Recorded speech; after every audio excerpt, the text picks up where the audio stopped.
Secara sepintas, jabatan kepala desa mungkin tidak terlalu prestisius dibandingkan dengan jabatan-jabatan lain, seperti camat, bupati, atau gubernur. Padahal, justru jabatan inilah yang paling vital karena langsung bersentuhan dengan masyarakat dengan wilayah administrasi yang paling kecil. Pembangunan desa menjadi salah satu prioritas pemerintah pusat. Peningkatan kesejahteraan masyarakat desa diwujudkan dengan mengalirkan dana desa lebih dari 400 triliun rupiah ke 74.957 desa sejak 2015 hingga 2021. Ironisnya, jabatan kepala desa masih banyak digunakan untuk mengeruk dana desa yang dikucurkan pemerintah pusat. Tren korupsi perangkat desa menempati urutan ketiga tertinggi setelah ASN dan swasta. Indonesia Corruption Watch atau ICW mencatat sejak tahun 2015 hingga 2020, sebanyak 676 terdakwa kasus korupsi berasal dari perangkat desa, khususnya kepala desa.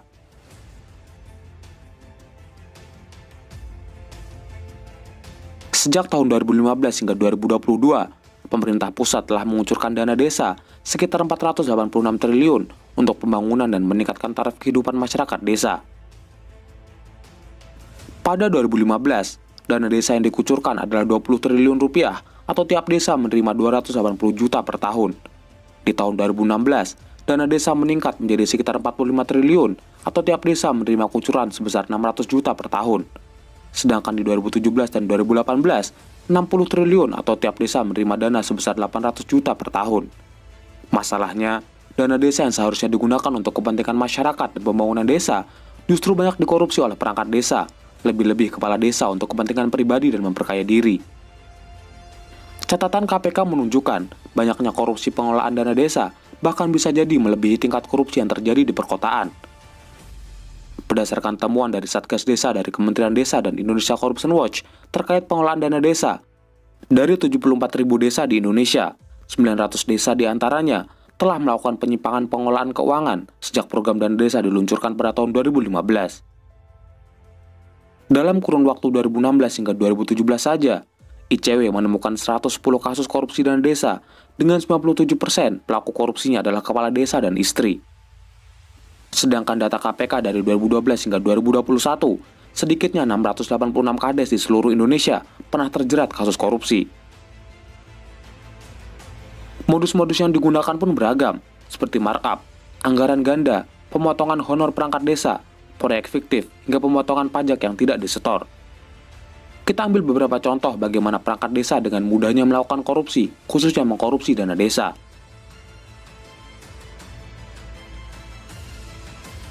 Pada 2020, mantan kepala desa Bojong Sari, Kecamatan Jampang Kulon, Kabupaten Sukabumi, Jawa Barat, ditangkap polisi karena mengkorupsi dana desa sebesar 348 juta rupiah.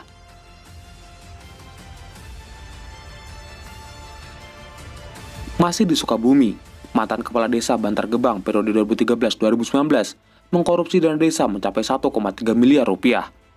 Dirinya mengeruk dana desa sebesar 781 juta pada 2017 dan 550 juta pada 2018.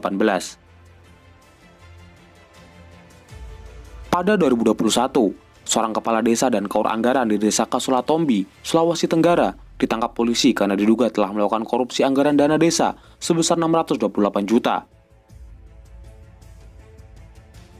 Di Labuhan Batu Utara, seorang kepala desa Lobu Rampah tersandung kasus korupsi dana anggaran belanja desa pada tahun anggaran 2017 dengan total mencapai 400 juta rupiah.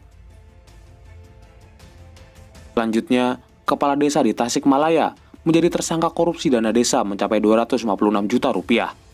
Dana yang seharusnya digunakan untuk perbaikan jalan justru diselewengkan untuk kepentingan pribadi. Di Cianjur, seorang mantan kepala desa ditangkap polisi karena mengkorupsi dana desa sebesar 322 juta rupiah. Dari pengakuan tersangka, uang korupsi itu digunakan untuk membayar hutang. Seorang mantan kepala desa di Lumajang, Jawa Timur ditetapkan menjadi tersangka dalam kasus dugaan korupsi dana desa. Dari hasil penyelidikan diketahui tersangka menyelewengkan dana desa sebesar 164 juta rupiah. Pada 2022, seorang mantan kepala desa di Lumajang, Jawa Timur menjadi tersangka dalam kasus dugaan korupsi dana desa. Dari hasil penyelidikan, diketahui tersangka menyelewengkan dana desa sebesar 164 juta rupiah.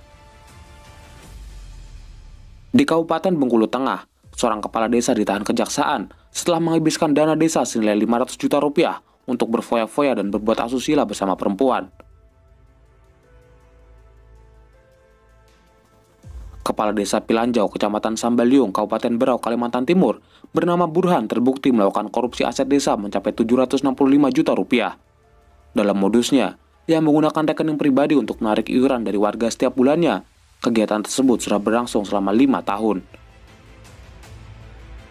Selanjutnya, tak tanggung-tanggung, sebanyak 12 mantan kepala desa di Sumatera Selatan menjadi tersangka dalam dugaan kasus korupsi proyek pembangunan fasilitas olahraga program Kementerian Pemuda dan Olahraga pada tahun anggaran 2015.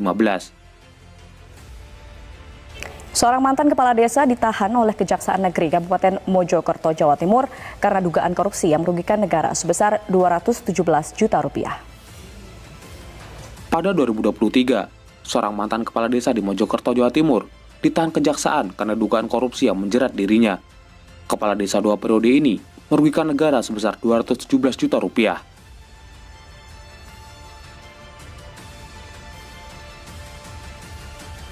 Ini hanyalah sebagian kecil dari kasus-kasus korupsi yang dilakukan oleh kepala desa. Minimnya pengawasan dari masyarakat dan aparat penegak hukum menjadikan mereka begitu liar menggerogoti dana pembangunan desa. Tingginya biaya politik pada saat pemilihan membuat mereka memanfaatkan dana desa yang begitu besar untuk mengembalikan modal yang telah dikeluarkan. Wacana penambahan masa jabatan kepala desa harus lebih dicermati. Kita tidak ingin desa dipegang oleh orang-orang yang salah dengan waktu yang begitu lama. Kucuran dana yang fantastis, kurangnya pengawasan, dan lamanya masa jabatan mampu menciptakan monster yang begitu mengerikan. Sampai jumpa, salam Universe.